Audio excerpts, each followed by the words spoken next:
Dumbledore patted Harry's hand, and Harry looked up at the old man and smiled. He could not help himself. How could he remain angry with Dumbledore now? Why did you have to make it so difficult? Dumbledore's smile was tremulous. "I am afraid I counted on Miss Granger to slow you up, Harry. I was afraid that your hot head might dominate your good heart. I was scared that, if presented outright with the facts about those tempting objects, you might seize the Hallows as I did, at the wrong time, for the wrong reasons.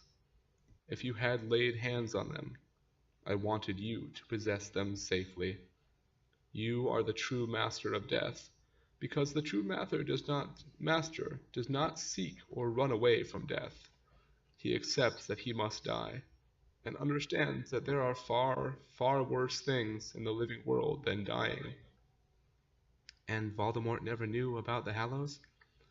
"I do not think so, because he did not recognize the resurrection stone he turned into a Horcrux.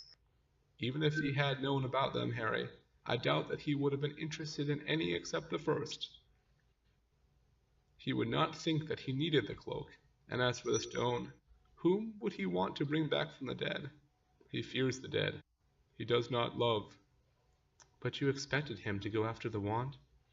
"I have been sure that he would try ever since your wand beat Voldemort's in the graveyard of Little Hangleton. At first he was afraid that you had conquered him by superior skill. Once he had kidnapped Ollivander, however, he discovered the existence of the twin cores. He thought that explained everything. Yet the borrowed wand did no better against yours. So Voldemort, instead of asking him what quality it was in you that had made your wand so strong, what gift you possessed that he did not, naturally set out to find the one wand that, they said, would beat any other. For him, the Elder Wand has become an obsession to rival his obsession with you. He believes that the Elder Wand removes his last weakness and makes him truly invincible. Poor Severus." "If you planned death with Snape, you meant him to end up with the Elder Wand, didn't you?" "I admit that was my intention," said Dumbledore, "but it did not work as intended, did it?" "No," said Harry, "that bit didn't work out." The creature behind them jerked and moaned, and Harry and Dumbledore sat without talking for the longest time yet. The realization of what would happen next gradually settled over Harry during the long minutes like softly falling snow. "I've got to go back, haven't I?" "That is up to you." "I've got a choice?" "Oh, yes." Dumbledore smiled at him. "We are in King's Cross, you say? I think that if you decided not to go back, you would be able to, let's say, board a train." "And where would it take me?" "On," said Dumbledore simply. Silence again. "Voldemort's got the Elder Wand." "True.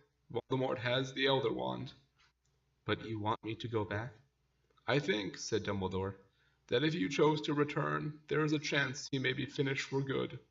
I cannot promise it. But I know this, Harry, that you have far less to fear from returning here than he does."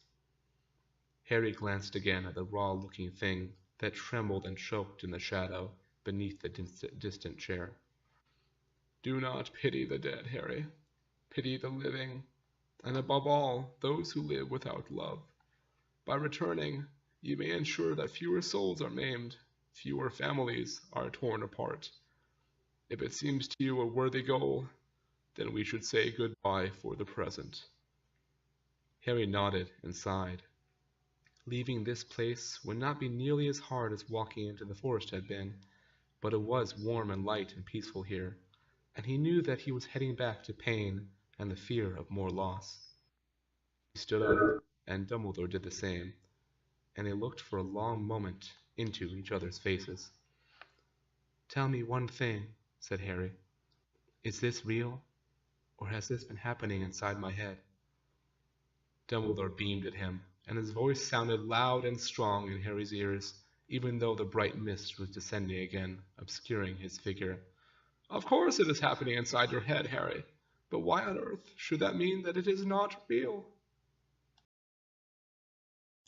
Thank you for joining us for another reading of Hairpin the Dare for My Girth. Hi, baby. I love you.